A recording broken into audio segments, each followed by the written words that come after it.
Hi guys, what's going on? Banana156 here with another video. I'm sorry this video is coming out a day late. Some stuff happened, but it is out now, so yeah, I'm sorry about that. I will try to keep videos up Wednesday and Friday, but if they're a couple days late or anything like that, just something happened. But I will keep trying to be as consistent as possible with videos. But yeah, in this video, I want to talk about Transformers FOC for Cybertron, and specifically how it portrays the outcomes of war and the desperation that it leads to. Now, and specifically with the outcomes, how it's quite terrible for everyone and even leads the Autobots to doing some immoral actions. But before we get into all of those outcomes of the war and how it led both sides to being incredibly desperate, we first have to understand why this all happened. And to do that, we have to look back at War for Cybertron. So if we look at War for Cybertron, we can see that the Decepticon plot follows Megatron as he tries to get Dark Energon into the core of Cybertron to supposedly return the planet to its former glory. Now, of course, Megatron succeeds in this, and it causes the planet of Cybertron to begin dying, which forces the Autobots and the Decepticons to try to leave. Now, that is obviously not what Megatron intended, and yes, Megatron did go a terrible way about it, but if you look at it in a kind of twisted way, Megatron was trying to do what he thought was best, but if we look into the character of Megatron, you can see that he wasn't really doing that. He was just after power. But if you look at it in a twisted way, yes, he was trying to do what he thought was best. But we can see that the war caused the planet to be stripped of its resources and slowly begin to die. And we can see that happen in wars, just any war that's happened in our current world at all. If we look at World War I or World War II, we can see that as the wars progress, both sides begin to lose resources and become more desperate. And that's exactly what happened on Cybertron, except on a much more massive scale as the planet died. So, when we look at the end of War for Cybertron, at the end of the Autobot campaign, we can see that Optimus has been forced to attempt to lead the Autobots off of Cybertron, and he's doing it using these big, massive transport ships to get them away from Cybertron because it's dying and has no resources left. And that's where Fall of Cybertron begins. Except Fall for Cybertron skips a lot of the transports and skips to the very last transport. And that transport is the Ark. And throughout Fall of Cybertron, you play as different characters, and you're essentially you're going through the story of what happens in the last 5 or 6 days before the Ark launches.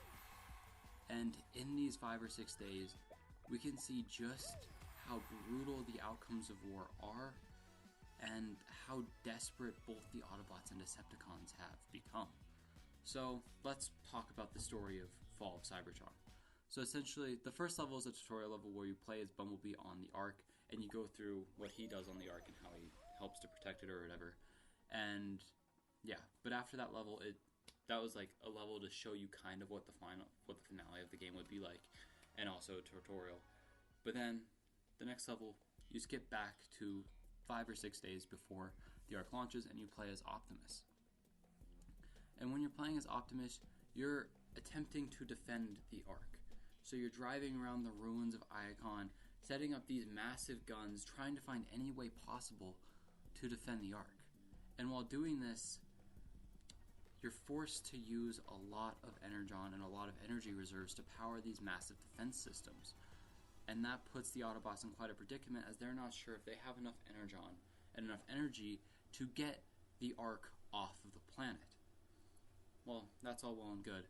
Or it's not all well and good, but that's what the second level is. And then as the third level, you're still playing as Optimus, but you're still trying to defend the Ark. But now you've found a new companion. While you're setting up those guns in the previous level, you find out that there's a walking city named Metroplex that transforms into these guns. And in this third level, you and Metroplex are going around destroying these massive Decepticon cannons. They're called warp cannons, and you're destroying them so they can't target the Ark anymore.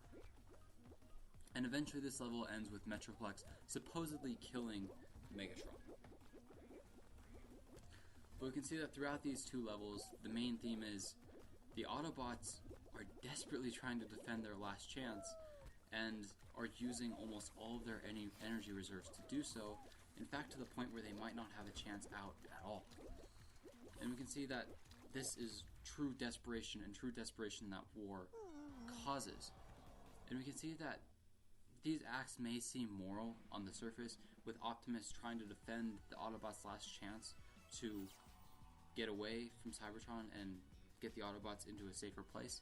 But if you dive a little deeper, we can see that these defense systems and these weapons that the Autobots are using are absolutely massive and cause a lot of damage, and most likely killed a significant amount of Cybertronian life. Or the very little Cybertronian life that was left. So you can see that that is very questionable. And that's really the only questionable thing the Autobots do, because they're the good guys. But if we look at the Decepticons, we can see much more questionable things.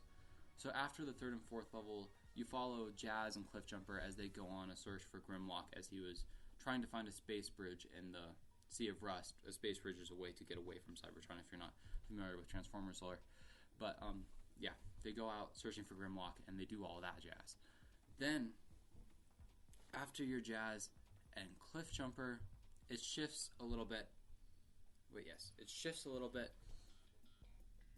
and you, instead of being Jazz and Cliffjumper, I do not remember what the next level is, but I do know that eventually, you get on to playing as Megatron again, as Megatron is brought back to life, and this is an absolutely terrible thing that the Decepticons did. Now, if you watch my War for Cybertron video, you probably know that I mentioned Trypticon. And Trypticon is a Decepticon space station that was above Cybertron during the War for Cybertron and provided aerial support like that. Well, at the end of War for Cybertron, you end up not killing Trypticon, but severely damaging him to the point where he can't move, and the Autobots just have him kind of locked up. Well, in this level as Megatron, you have to get to Trypticon and turn him into a Decepticon spaceship. Now, mind you, Trypticon is still alive. He could even still be conscious and could be hearing what you're saying, or what Megatron is saying, and Megatron is essentially telling him, you failed, and you're being forced to be a spaceship forever. You have no chance at being anything else. That is one of the most horrible things I can ever imagine, and it just irks me with the way they treated Trypticon. I do understand it though, as before Trypticon, the Decepticons had no way out of Cybertron. So Trypticon was truly their only option, and it's another example of how desperate war can make people. And now, I did remember what the missions were before the Trypticon arc, and those missions were around an energon or energy reserve found in the Sea of Rust by Jazz and Cliffjumper. And we can see that the Autobots try to transport this using a heavily defended cargo loader, and they do everything they can to get it back to the Autobots. But obviously the Decepticons need this energon too, so Starscream launches an attack on it, and eventually it all ends with most of the energon being destroyed and no one really getting anything. And once again, this is another phenomenal example of how war makes sides incredibly desperate and makes it so there's no real winner. Think about it. This energon reserve, if you played the game, was absolutely massive, and both sides could have benefited from it equally. But instead, they were at war with each other. So they fought over it, and it meant no energon for anyone. And it's honestly quite sad to see, and once again, it puts the Decepticons and the Autobots in quite a predicament, as now they really don't know where all their energon's going to come so they can leave the planet. And that's what leads Megatron to going and getting Trypticon so he can be the spaceship. Because they have no other options at that point, because they have exhausted all of their energy, and they have no real options left. And we'll talk about what the Autobots do to power the Ark, and it is incredibly sad. But yeah, we'll talk about that in just a bit. But when we look at this war, we can see it caused both sides to be incredibly desperate, as I've said many times. But now we have to look at some of the heinous acts the Decepticons, and specifically Shockwave, committed in this war in order to advance the Decepticons far enough so where they could potentially win the war and leave Cybertron. So Shockwave is a Decepticon scientist, and he experimented on a lot of Transformers, specifically the Insecticons and the Dinobots. Now remember how I mentioned Jazz and Cliffjumper were looking for Grimlock earlier? Well, this is where Grimlock was. He was being experimented on by Shockwave, and Shockwave essentially made him just took all the energy from his brain and put it into his powering his big muscles and big Transformer arms and things to make him more powerful, and that's how they became Dinobots. But it also made them unable to coherently think at times and made them significantly less intelligent. This is one of the worst acts the Decepticons commit in the entire game. It is absolutely heinous what they did to the Dinobots and how they experimented on them and took them apart and rebuilt them in some twisted way in order to get more combat ability out of them. Well, now, this whole level you originally play as Starscream, but then Starscream frees Grimlock, and then you're Grimlock trying to free your other Dinobots and escape Shockwave's tower. But we can see that Shockwave has reconstructed a space bridge. Remember in the Sea of Rust, they found a space bridge, but Jazz and Cliffjumper did end up destroying it. Well, Shockwave rebuilt it as Shockwave's tower complex thing. And for the second level, you're playing as Grimlock, trying to destroy it. And Grimlock does, and you as Grimlock do in fact destroy it, but that means that the space bridge that this tower opened becomes incredibly unstable. And that causes the Autobots and Decepticons to need to immediately launch if they have any hope to get through it. And that leads us to how the Autobots powered the Ark. Now, as I said before, with how the Decepticons got their last transport and spaceship out was incredibly terrible with what they did with Trypticon. The Autobots had a terrible fate for how they powered their ship as well. And we can see that with Metroplex. Now, if you remember at the beginning of the game, you got to play as Optimus and have Metroplex with you as you defend the Ark. Well, Metroplex has been around defending the Ark ever since then. But because of that failed Energon cargo, we can see that the Autobots don't have any Energon left and have no idea how they're going to power the Ark. So, now I will say this is willingly, so it is quite better than what the Decepticons did to Trypticon, but it is still incredibly sad. Metroplex gives the Autobots all the Energon within him, essentially killing himself, so the Autobots can power the Ark and get off the ship. And not get off the ship, but get off the planet. It is one of the most gut-wrenching and heart-wrenching moments in video games that I've ever experienced. It was just incredibly sad seeing Metroplex give his life for the rest of the Autobots. But now, both the Ark and Trypticon, who is now the Nemesis, are heading towards that unstable portal. And we can see that, despite both of them equally needing to leave, they continue to fight, because that's what war does.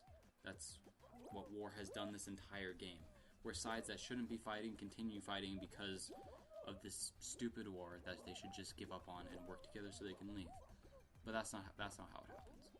And this combination of the two ships flying next to each other, fighting each other and destroying each other, along with the instability of the portal, leads to both ships being ripped apart as they go through the portal, and then we never hear or see from any of them ever again. Now, I know there is the aligned continuity, but I'm pretending that doesn't exist because I do not like it. So as far as I'm concerned, Fall of Cybertron is the end of it in that universe. And don't talk about Rise of the Darkspark, because that game does not exist because it is bad. So, yeah, that's the last we see of the Transformers in the Fall of Cybertron universe, at least from me. And yeah, it's honestly terrible how this war completely destroyed a planet and led both sides to such incredible desperation that such terrible things had to happen in order for any amount of the Transformers to survive. So yeah, that is the video about Fall of Cybertron and war and desperation and all that type of jazz. But yeah, thank you guys all for watching. I hope you guys enjoyed the video. Remember, like, comment, subscribe, do whatever you want, whatever you feel like. And yeah, I'm sorry this video got out a day late.